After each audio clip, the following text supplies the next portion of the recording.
Chapter 3.2 ये module 3 में हम लोग पढ़ रहे हैं, जिसका नाम है स्वयं को जाने, यानी अपने आप को हमें जानना है।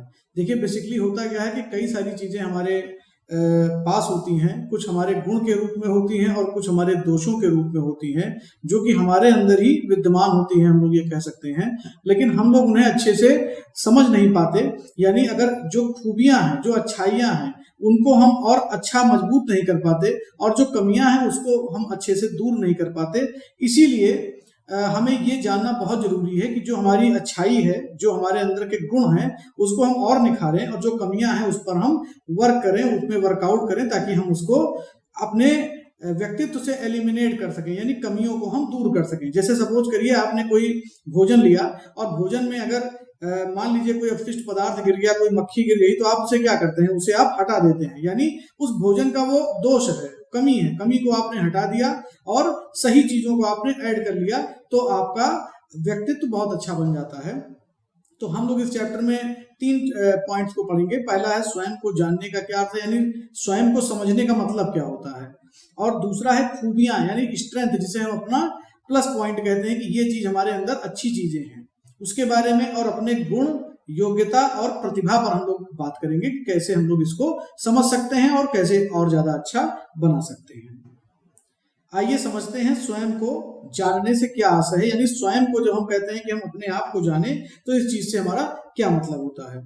स्वयं को जानने का अर्थ होता है खुद के बारे में जानना, यानी अपने व्यक्तित्व के बारे में, अपनी पर्सनालिटी के बारे में। अब पर्सनालिटी क्या होती है, हमारा जैसा आचरण होता है, जैसी हमारी बोलचाल की भाषा होती है और जैसा हम दूसरों के साथ व्यवहार करते हैं, इन सारी चीजों से हमारे बॉडी लैंग्वेज में या हमारे जिसको हम शारीरिक भाषा कहते हैं, उन सब चीजों से मिल करके हमारे पर्सनालिटी का विकास होता है, या हम कह सकते हैं कि उन सारी चीजों से मिलकर हमारी पर्सनालिटी बनती है। इसमें क्या क्या शामिल होता है, इसमें ताकत यानी कि जो हमारे प्लस पॉइंट है, ताकत का मतलब बल से नहीं है, कमजोरियां यानी जो हमारे वीक पॉइंट्स हैं, जो हमारी कमियां हैं, हमारे विचार, हम कैसा सोचते हैं, विश्वास, हम किसी काम पर कितना ज्यादा भरोसा करते हैं, प्रेरणा, हम किसी भी चीज के लिए प्रेरणा कहाँ से प्राप्त करते हैं। हम ITI कर रहे हैं सपोज करिए, तो आप खुद सोचिए कि आपको ITI करने की प्रेरणा कहाँ से मिली।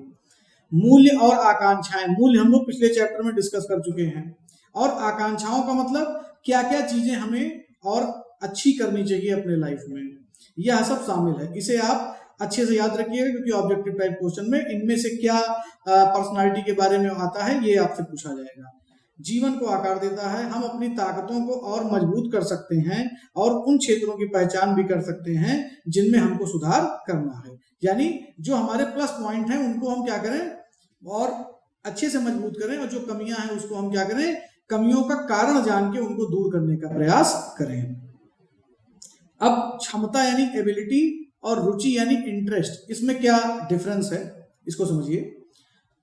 वह कार्य जो हम अच्छे से कर पाते हैं, जैसे कोई व्यक्ति साइकिल बहुत तेज चला लेता है या दौड़ता बहुत तेज है, तो वो उसकी क्या है, क्षमता है।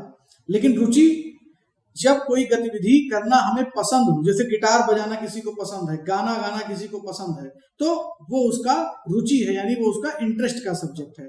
ये जरूरी नहीं है कि जिस चीज में आपकी स्ट्रेंथ हो उस चीज में आपकी क्षमता भी हो। गाना गाना आपको बहुत अच्छा लगता है, लेकिन जरूरी नहीं कि आप अच्छे गायक हो या अच्छी गायक वाली क्षमता आपके अंदर हो सकता है आपका रुचि है, इंटरेस्ट है, तो आप गा रहे हैं।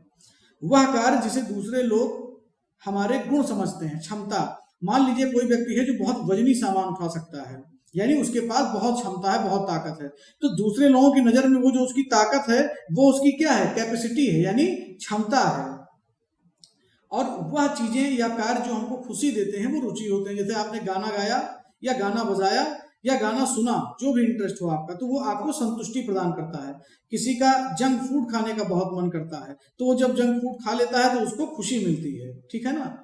ऐसे कार्य जिसके लिए लोग अक्सर हमसे मदद मांगते हैं, यानी वो हमारी क्षमता है। किसी को कंप्यूटर का बहुत अच्छा नॉलेज है और दूसरे लोग हमेशा उसकी हेल्प मांगा करते हैं, यानी कंप्यूटर के क्षेत्र में कोई भी काम जब आता है तो वो क्या कहते हैं कि भाई साहब हमारी आप इस मामले में हेल्प कर दीजिए, आपको नॉलेज अच्छी है, तो वो आपकी क्या है, वो आपकी क्षमता है।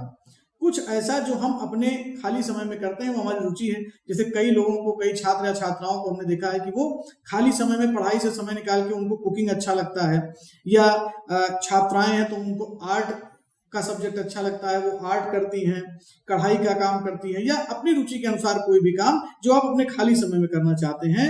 ये जरूरी नहीं है कि वो आपकी क्षमता हो, वो आपकी रुचि हो सकती है। हम लगातार नई क्षमताएं यानी एबिलिटीज और रुचियां विकसित कर सकते हैं। जैसे जैसे हमारे जीवन का अनुभव बढ़ता है, हमारी क्षमताएं और रुचियां बढ़ती जाती हैं। एग्जाम्पल, कोई बच्चा है, अब आप अपने बारे में सोचिएगा, तो जब वो छोटा होता है तो जो 3 पहिए वाली साइकिल होती है उसकी रुचि होती है कि वो उसको चलाए। जब वो थोड़ा और बड़ा होता है तो 2 पहिए की जो साइकिल आती है, नॉर्मल साइकिल, उसकी रुचि होती है या इच्छा करती है कि वो उस चीज को चलाए, 2 पहिए की साइकिल को चलाता है। जब वो और बड़ा होता है समाज में और अपने आसपास लोगों को बाइक चलाते हुए, स्कूटी चलाते हुए देखता है, तो उसकी इच्छा करती है कि वो अब बाइक चलाए, स्कूटी चलाए, और धीरे धीरे हम लोग साइकिल से फिर जो है आकर के मोटरसाइकिल या स्कूटी पर शिफ्ट होते हैं। अब वही बच्चा जब बाइक अच्छे से चला लेता है तो उसकी क्षमता होती है कि समाज में कार भी सीखी जाए, लोग कार भी चलाते हैं, और वो 4 व्हीलर भी ड्राइव करना चाहता है और चलाता भी है। तो ये क्या है, ये इस चीज को दिखा रहा है कि जैसे जैसे हमारी क्षमताएं बढ़ती जाती हैं, क्षमता का मतलब एज वाइज अगर हम बढ़ते चले गए तो हमारी रुचि भी धीरे धीरे डेवलप होती चली जाती है। और जब रुचि बढ़ेगी तो हमारे, कई बार ऐसा होता है कि लोग अपनी रुचि को मेंटेन करने के लिए, यानी अपने इंटरेस्ट की चीजों को करने के लिए अपनी क्षमता का भी विकास करते हैं। मान लीजिए किसी को सिंगिंग में अपना करियर बनाना है, तो वो क्या काम करेगा, भले आज के डेट में उसकी कैपेबिलिटी, उसकी क्षमता, उसकी एबिलिटी इतनी अच्छी नहीं है, लेकिन फिर भी वो दिन प्रतिदिन उसका अभ्यास करेगा, विकास करेगा अपने आप में, और उन चीजों को समझेगा जो सिंगिंग के लिए बहुत इंपॉर्टेंट है, और एक समय आएगा कि जब वो अच्छी सिंगिंग कर सकता है। तो इस चीज को याद रखिएगा कि लगातार नई क्षमताओं और रुचियों को हम लोग विकसित करते हैं। जैसे जैसे हमारे जीवन में एक्सपीरियंस बढ़ेगा, हमारी क्षमताएं और रुचियां भी बढ़ती जाएंगी। अब आप अपने जीवन के बारे में सोचें और प्रश्नों का जवाब दें। आप लिखकर, चित्र बनाकर, या फिर एक कविता आदि के द्वारा अपनी इस बात को कह सकते हैं कि मेरा नाम ये है, और कल्पनाशील होकर के आप सोचिए इस बारे को, मेरा नाम ये है, मैं पुरुष या महिला हूँ, मेरी आयु इतनी है, मुझ में सबसे अच्छा गुण क्या है, अपने अच्छे गुण को लिखिए उस पर, और मुझे अपने खाली समय में क्या करना पसंद होता है। आइए अब हम लोग खूबियों के बारे में जानते हैं कि किसी व्यक्ति के अंदर जो खूबियां होती हैं वो क्या होती हैं। जितनी स्पष्टता से हम अपनी खूबियों यानी स्ट्रेंथ और कमजोरियों यानी वीकनेसेस को समझ लेते हैं, उतने ही अच्छे से हम अपने जीवन के लक्ष्य को तय कर पाते हैं। क्योंकि हमने शुरुआत में आपको बताया, हमें अपनी खूबियों को यानी स्ट्रेंथ को और धार देना है, अच्छे से बढ़ाना है, और कमियों को जल्द से जल्द उसका कारण पता करके हमें उसे दूर करने का प्रयास करना है, जिससे हम एक ये कह सकते हैं कि अपनी कमियों पर कमांड कर लें, अपनी कमियों पर हम विजय पा लें। सकारात्मक गुण यानी पॉजिटिव क्वालिटीज और कौशल यानी स्किल्स ताकत कहलाता है। अब देखिए, बहुत ध्यान से आपको इसकी परिभाषा याद रखनी है। वन लाइनर क्वेश्चन में ऐसे लिख देगा कि इसे ताकत कहते हैं, ताकत का मतलब स्ट्रेंथ कहते हैं, इनमें निम्न निम्न चीजें होती हैं। तो क्या होता है, सकारात्मक गुण यानी पॉजिटिव क्वालिटी, और स्किल्स यानी क्षमताएं, अलग अलग तरीके की कलाएं। हम अपने जीवन और करियर दोनों स्थानों पर अच्छी तरह से आगे बढ़ने में हमें ये दोनों चीजें हेल्प करती हैं। या तो हमने इसे स्वाभाविक रूप से यानी नेचुरली प्राप्त किया होता है, या हमारे अनुभव यानी एक्सपीरियंसेस से और गुजरते हुए समय के साथ ये विकसित हो जाते हैं। यानी जो सकारात्मक गुण और स्किल है, देखिए स्किल आप जानते हैं कि day by day, per day, जब कोई व्यक्ति साइकिल चलाता है, फिर बाइक चलाता है, फिर कार चलाता है, एक ही दिन में कोई व्यक्ति 100% परफेक्ट नहीं हो जाता है। जैसे जैसे समय बीतता जाता है, उसकी परफेक्टनेस उस काम में बढ़ती चली जाती है, चाहे कोई भी काम हो। और कुछ हमारे जीवन के अनुभव होते हैं, जैसे जैसे हमारी जिंदगी का एक एक दिन बीतता है, पर डे हम अपने जीवन में कोई नई चीज ऐड करते हैं, देखते हैं, उसको सीखते हैं। कभी कभी हम खुद अपनी गलतियों से सीख पाते हैं, और कभी किसी दूसरे की गलती से सीख लेते हैं। अगर आप मान लीजिए किसी के तेज बाइक चलाने से उसका एक्सीडेंट हो गया, तो ये अब आपकी कला है कि आप इस चीज को सीख लीजिए कि बिना अपने पर्सनल हाथ पैर को तोड़वाए हम कैसे इस चीज को मैनेज करें कि बहुत तेज अगर बाइक आप चलाओगे तो बाइक स्लिप हो जाएगी और आपको चोट लग सकती है। उदाहरण के लिए, अच्छा संवाद करना यानी दूसरे को अच्छी तरीके से बात करना, दूसरे से अच्छी गणितीय गणना करना यानी मैथमेटिकल कैलकुलेशन आपके अच्छे हों। दयालुता यानी काइंडनेस। अब देखिए, कोई व्यक्ति एक दिन में दयालु नहीं होता है। आप ये नहीं कह सकते हो कि मार्केट में मेडिकल की दुकान पे एक गोली आती है दयालुता नाम की, उसको खा लीजिए और आप कल से जितना गोली खाएं उतना दयालु हो जाएंगे। ऐसा नहीं हो सकता है, आप खुद सोच के देखिए। ये वो गुण हैं जो धीरे धीरे बच्चे में आते हैं। जब बच्चा स्कूल जाता है और देखता है कि मेरे सहपाठी के टिफिन में आज कुछ नहीं आया है या टिफिन में कम भोजन आया है, तो वो क्या करता है, अपने टिफिन से कुछ निकाल करके अपने फ्रेंड को दे देता है। तो ये जो काइंडनेस है, जो दयालुता है, ये धीरे धीरे उम्र के साथ डेवलप होती है। किसी में बहुत ज्यादा होती है, किसी में बिल्कुल कम होती है, और किसी में लोगों को देख करके डेवलपमेंट करने का प्रयास करते हैं। जैसे कि आपने पॉलिटिकल पार्टीज में देखा होगा लोगों को कि अगर एक व्यक्ति कोई काम कर रहा है तो दूसरी पार्टीज के लोग भी वो काम करना शुरू करते हैं। ये अलग बात है कि वो कितने दयालु हैं या पर्सनल थिंकिंग उनकी उसके बारे में क्या है। विनम्रता यानी पोलाइटनेस। कुछ बच्चे होते हैं बहुत हार्श होते हैं, बात बात पर दूसरे से झगड़ा करने लगते हैं और बिना किसी सिरपैर की बात पे भी वो झगड़ा शुरू कर देते हैं। कुछ जो आपके फ्रेंड होंगे, आपने देखा होगा कि आप उन्हें चाहे कितना भी उल्टा सीधा क्यों ना कह दीजिए, वो अपनी विनम्रता को नहीं छोड़ते हैं, यानी बहुत ही पोलाइट रहते हैं हमेशा और तर्कपूर्ण बात करते हैं, और तर्कपूर्ण बात करना ही दूसरों के साथ पसंद करते हैं। मित्रता यानी फ्रेंडनेस। अब जो है, जितना ज्यादा आप दूसरे से फ्रेंडली रहोगे, ठीक है ना, उतना ही ज्यादा आप अपने को ग्रोथ कर सकते हो, चाहे आप बिजनेस में हो या फिर आप अपनी जॉब में हो। या सभी किसी भी व्यक्ति के लिए उनकी ताकत होती है। ये सब जो चीजें आपने पढ़ी है, अच्छा संवाद करना, दयालु होना, मित्रतापूर्ण व्यवहार करना, विनम्रता के साथ लोगों से बातचीत करना, ये सब आपकी स्ट्रेंथ है, आपकी ताकतें हैं। इसको आपको दिन प्रतिदिन निखारना है। ताकत की कमी या कुछ अच्छा करने में असमर्थता कमजोरियां कहलाता है। अब देखिए, ये बहुत ही इंपॉर्टेंट पॉइंट है, इसको आप अच्छे से समझ लीजिए। ताकत की कमी, ताकत की मतलब बल की कमी नहीं, शारीरिक बल की कमी नहीं, शारीरिक बल का इसमें कोई महत्व नहीं है। ताकत की कमी या कुछ अच्छा करने में असमर्थता। अच्छा करने में असमर्थता का मतलब, सपोज करिए आपको किसी को पढ़ाना है, अपने ही घर में किसी को पढ़ाना है, जब खुद आपने अच्छे से शिक्षा ग्रहण नहीं की, खुद आप रेगुलर क्लास नहीं आते हैं, रेगुलर स्कूल नहीं जाते हैं, तो कैसे आप अपने घर में किसी को पढ़ा पाएंगे? तो ये क्या है, आपकी कमजोरी है। और कमजोरियां हर किसी में होती हैं। कड़ी मेहनत से आप अपनी कमजोरियों को दूर कर सकते हैं, इसे ताकत में बदल सकते हैं। आपके सामने बहुत ऐसे एग्जांपल्स हैं। जब यूपीएससी का रिजल्ट आता है या पीसीएस का रिजल्ट आता है, तो आपने देखा होगा गांव के वो बच्चे जो स्कूलों में पढ़े हुए हैं, प्राइमरी स्कूलों में गए हैं, जिनके गार्जियन भी बहुत अच्छे पढ़े लिखे नहीं हैं, जब रिजल्ट आता है तो वो भी बताते हैं कि कितनी मेहनत से हमने जो है इस रिजल्ट को, इस मुकाम को हासिल किया है। तो आप खुद सोचिए, दूसरों को देख के भी आपको मोटिवेशन लेना चाहिए।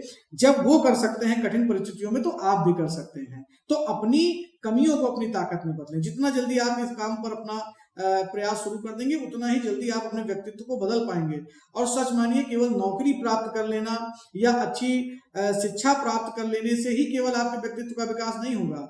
खुद वो भाषा शैली से, खुद आपकी बॉडी लैंग्वेज से वो चीजें सामने वाले के पास कम्युनिकेट होनी चाहिए, यानी उसके पास शेयर होनी चाहिए। आप अपने मुंह से कहो कि नहीं मैं बहुत ईमानदार हूं, कोई नहीं मानेगा। आपकी ईमानदारी आपके बर्ताव से, आपके कार्य में झलकनी चाहिए, तब दूसरा व्यक्ति आपको ईमानदार मानेगा। और वो जो आपकी इमेज बनेगी, वो सोशल इमेज बनेगी, यानी सामाजिक आपकी एक छवि बनेगी, प्रतिष्ठा बनेगी। अब आप यहाँ पर देखिए, अपनी ताकत को और अपनी कमजोरियों का एक चार्ट बनाइए, और आप अपनी कमजोरी को कैसे दूर करेंगे, इसको आप कमेंट में भी लिखिए और खुद प्रैक्टिस करिए। ठीक है, ये क्वेश्चन में तो नहीं आएंगे, लेकिन अपने लिए आप इसको अच्छे से कर सकते हैं। अब आइए सीखें कि अपने गुणों और योग्यताओं और प्रतिभाओं पर कैसे बात कर सकते हैं। जॉब इंटरव्यू में आपको अपने गुणों यानी वैल्यूज, क्षमताओं और प्रतिभाओं के बारे में बताने के लिए कहा जाता है। गुणों का वर्णन करने के लिए आप दिए गए सुझाव का पालन कर सकते हैं। इंटरव्यू से पहले ही अपना उत्तर तैयार कर लें। अपनी 5 क्षमताओं या कलाओं की एक सूची बना लें। जॉब के लिए सबसे महत्वपूर्ण कौशल को हाईलाइट कर लें। उन गुणों के बारे में बताएं जो आपके अंदर सबसे खास हैं और दूसरों से आपको अलग करते हैं। आपके द्वारा बताए गए कौशल के पक्ष में उदाहरण दें। देखिए, जब भी कोई व्यक्ति आपके इंटरव्यू का आकलन करने की कोशिश करता है, इंटरव्यू में आपको देखता है, जज करता है, तो उसके मन में ये चीज रहती है, और कई बार तो वो डायरेक्टली आपसे पूछ भी लेता है कि ऐसी क्या खासियत है आपके अंदर, क्या विशेष गुण हैं जो दूसरे से आपको अलग करते हैं और हम ये जॉब आपको दे दें जिसके लिए आप आए हो। तो होता क्या है कि लोग बढ़ा चढ़ा के अपने बारे में बताना शुरू करते हैं, लेकिन आप इसका पहले ही प्रिपरेशन कर सकते हैं। जब आप इंटरव्यू का चैप्टर पढ़ेंगे, इसमें एक इंटरव्यू का भी चैप्टर आएगा, तो मैं आपको अच्छे से बताऊंगा इन चीजों को, वहां पर डिटेल में समझाऊंगा कि कैसे आप अपने इंटरव्यू की तैयारी किसी भी जॉब में जाने के लिए, किसी भी नौकरी के लिए आप पहले ही कर सकते हैं। तो यहाँ इन सब चीजों को आपको थोड़ा सा एक ब्रीफ इंट्रोडक्शन के तौर पर पढ़ लेना है। अब अपनी क्वालिटीज और अपनी प्रतिभाओं यानी टैलेंट और अपने स्किल्स पर जो है आप निशान लगाइए।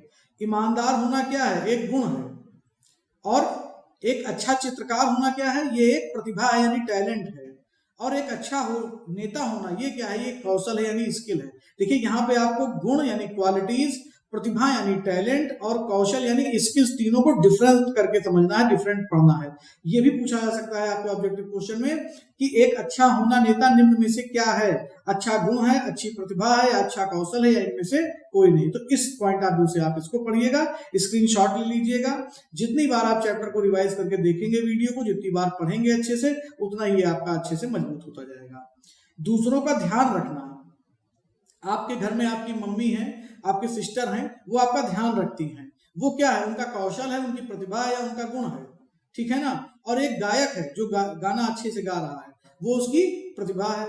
एक अच्छा बावर्ची जो कुक है, वो उसका कौशल है यानी उसका टैलेंट है। तो इन सब सारी चीजों को आप अच्छे से खुद से बात करके समझिए, इन सब चीजों को बोलिए और सोचिए कि ये क्या है, और उसका रिजल्ट फिर आप सामने मैच कर लीजिए। तो यहाँ पर इन सब चीजों को आज हमने आपको इस चैप्टर में बताया है। आशा करता हूं कि आपको बहुत अच्छा लगा होगा। प्लीज आप सभी लोग इस चैनल को लाइक कर लीजिए, सब्सक्राइब करिए और ज्यादा से ज्यादा शेयर करिए। जितने भी बच्चे आपके ग्रुप में हो, चाहे गवर्नमेंट ITI में पढ़ते हो, चाहे प्राइवेट ITI में पढ़ते हो, मेरा इस वीडियो को बनाने का उद्देश्य केवल इसलिए है कि सारे बच्चों तक एम्प्लॉयबिलिटी स्किल बहुत ही अच्छी क्वालिटी के साथ पहुंच जाए, जिससे हर बच्चे का एग्जाम में अच्छे से अच्छा नंबर आए। मैं तो आशा करता हूं कि 50 में से 50 आए, यानी 100% नंबर आए। तो मिलते हैं हम लोग अगले चैप्टर में, तब तक के लिए नमस्कार, धन्यवाद।